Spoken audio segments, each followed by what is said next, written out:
Hey folks, just recording this in my car. I'm about to head into this 24/7 coffee house or coffee shop in the city. And I just wanted to follow up from last video because, as anybody who's, been viewing my latest videos knows, my mom was diagnosed with stage 4 pancreatic cancer. As the expression goes, we don't know how much time is left. We're trying to get her in for treatment. We've had a bunch of events happen, let's just say, which has, delayed us getting her into an actual, cancer treatment center. She was supposed to go on Friday, but then, she's at this rehabilitation center, and I guess her blood pressure dropped too low, so we had to get her to the ER, and then from there, now she's in the ICU, and she's been stabilizing, having a lot of the same issues, but, we don't know how fast this, whole this cancer is spreading. I mean, obviously each day goes by, it grows and that sort of thing. It's no longer in a pancreas, so it's, stage 4, but it hasn't, from what we were told last, it hasn't settled into any, major organ systems other than the pancreas. But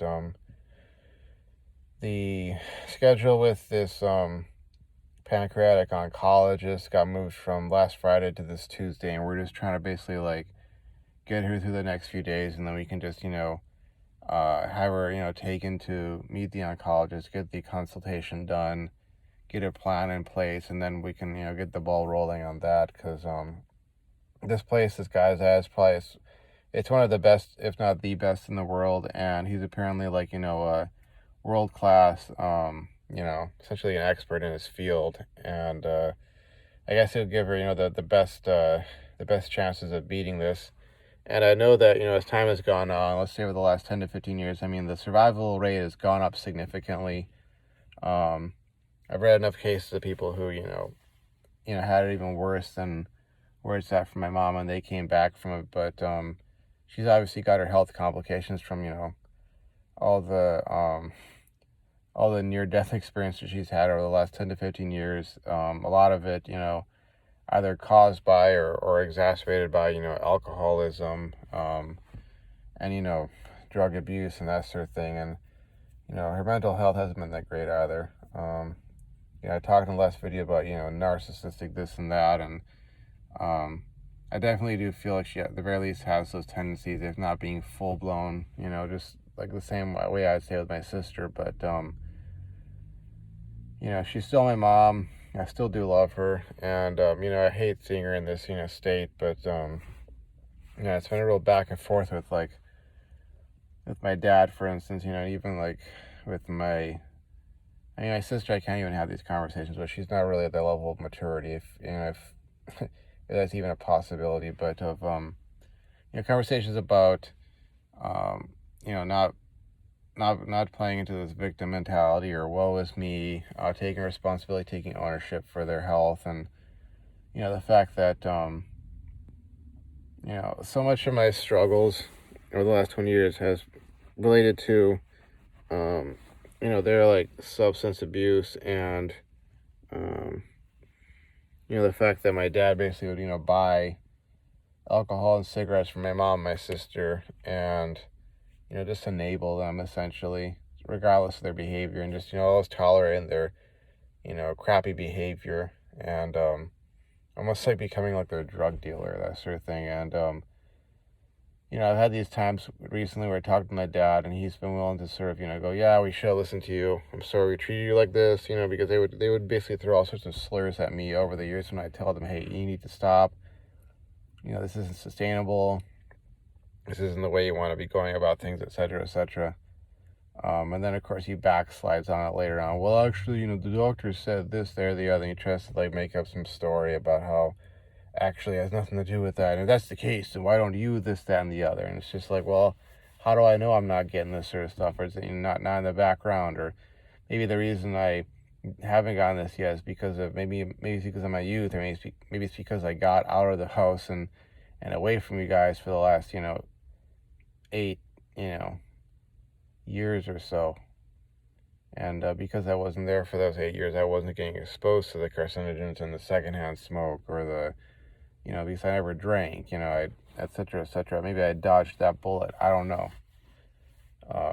But I do know that, there's this thing called epigenetics. Learned about it years ago, where the environment will, the environment or environmental factors will affect the expression of certain genetics or certain genes. And, for different people, there's different triggers like that would, cause a certain gene to, be expressed in your phenotype. And then, as a result, maybe you get certain diseases because that gene was activated by a certain environmental factor. It could be a carcinogen and some, in the smoke from a cigarette. It could be the alcohol. It could be stress. It could be so many different things. And, I think that the problem I really have with this is, whether or not they can scientifically link exposure to secondhand smoke from my sister or from my dad, to causing my mom to get cancer, or is the alcohol. I know there's definitely a lot of evidence leaning in that direction. But I guess the problem I really have is sort of the woe is me, this is a Scooby-Doo mystery. How could we ever have had this happen to us? This is just completely out of the blue. We never did anything that could have, contributed to this. We're victims, woe is me, woe is us, sort of deal. Because that's where you get into sort of this mindset of like not wanting to fight it, Because like if you believe that you don't have any control or any effect over this, or you couldn't have possibly caused this, and you also get into this sort of mindset or state of mind or headspace where you're like, well, there's nothing I could have done to cause this, so therefore there's nothing I can do to fight this. And that's where people, even if you give them the most precise targeted therapy that, would 100% or, there's no 100% guarantee, but let's say it had a 93% chance or a 91% or a 90 or an 85% chance of working, and they have, basically they had the odds leading in their favor. And, the oncologist was on point, the support staff, the nurses, all this stuff, all those people were doing their job and get the best medicine and whatnot. If a person isn't willing to sort of meet them halfway, this is where you get these situations where even though a person had the best chance at surviving a certain disease or whatever, they end up losing because, they mentally gave up, they refused the therapy, they refused to follow the regimen, they, quote unquote didn't hack it because they were like, oh, what's the point? I'm going to throw in the towel and that sort of deal. And that's something that I don't want to, have to see or experience with my family right now, particularly in this case, my mom, because she's the one with the cancer. And I think it's also why I get so damn angry and frustrated dealing with like the condescending, narcissistic drama queen behavior from my sister, where she wants to portray herself as some heroine. And it's like, first smoking is what caused, this cancer to develop, this, secondhand smoke exposure.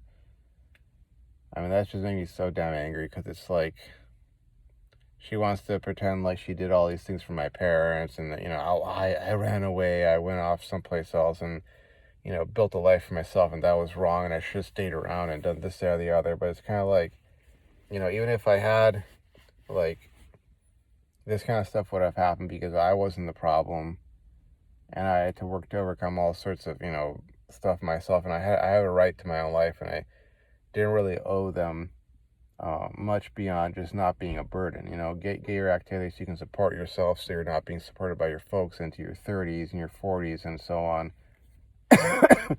Living at home and being like a leech, And I know my sister's strategy in life has been always to find some sort of simp of a guy. First it was dad, and now it's this guy she's engaged to who, will provide her with a life and, and shield her from ever having to grow the heck up or modify her behavior so she doesn't have, conflicts and whatnot with other people, because, she's insulated from that and he's willing to provide for her, give her a place to stay, all these sorts of things. Like, she will never have to truly grow the heck up. She'll never have to truly confront that because there'll always be someone there willing to sort of bite the bullet for her. But, anyways, that's where things are at right now. Just trying to get my mom through to Tuesday so we can get her in to see the actual, pancreatic specialist oncologist guy, and get sort of the intel on everything 100% and get, an actual treatment plan set up and ready to go.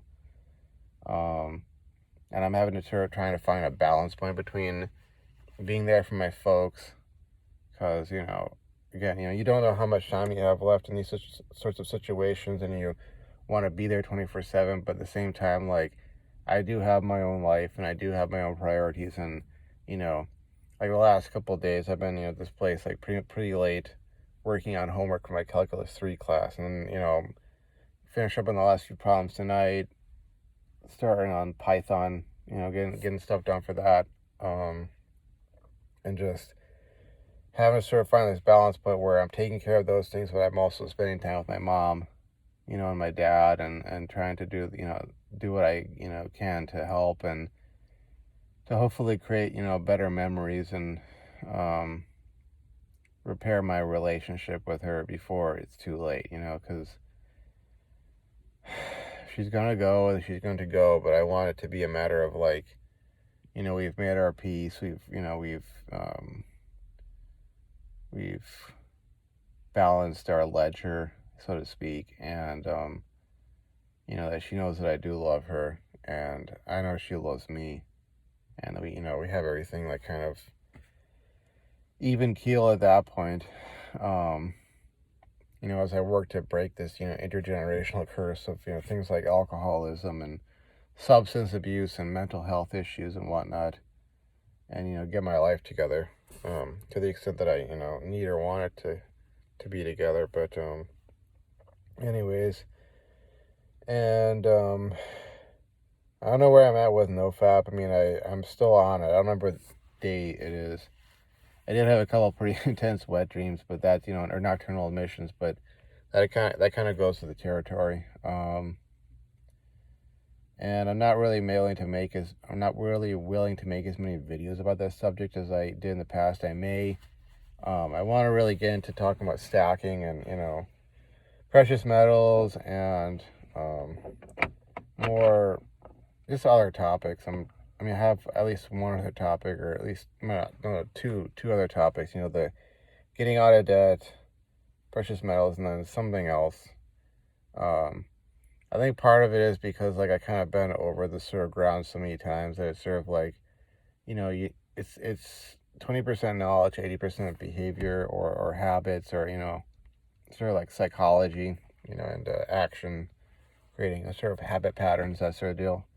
But also it's just kind of, I don't know, like the NoFap community is great and all, and the practice of NoFap definitely is, like, I think the way to go, in reality, because honestly, I think, like, the vast majority of guys out there, they don't really enjoy, fapping. It's something they do out of necessity, and it becomes sort of a habit, and it's the kind of thing that, you can get into that rut where you're like, you're this guy of little to no value to society. Really nothing about you that would create desire or attraction in, women. And I'm talking, the vast majority of dudes are straight, vast majority of women are straight. So, we're talking about the opposite sex, attracting or, creating desire, generating desire in the opposite, sex for yourself, sort of a deal. But, you get stuck in fapping, you get that, that compulsion, let's just say, towards that, and you can just you're gonna have creating that vicious circle, that vicious loop, where you're stuck in that rut of being a man, or becoming a man of little to no value, and engaging in the habits of a man of little to no value, where you never end up putting that energy or that time towards self-improvement, therefore not becoming attractive or desirable, therefore never being able to actually get with a woman, actually have actual real, sexual experience, sexual relations, never being able to reproduce, pass on your genetics, all that sort of stuff. And, fapping is sort of, it's a way of coping with past traumas, as well as just coping with, like, general frustration in terms of your lack of sexual experience. And the danger in that is it can end up becoming this crutch that, keeps you back from actually doing the things you would need to do to get to a state where you wouldn't be the kind of guy who would be fapping, or fapping as much, where you'd you know, it's sort of like it's a thing that you do to scratch that itch while when you can't get it scratched any other way, but then eventually it can become like the only way that occurs, and that's not a great state to be in, because generally speaking, I think most guys who are suffering from that compulsion, like, they're not living by extension the lives they would want to be living.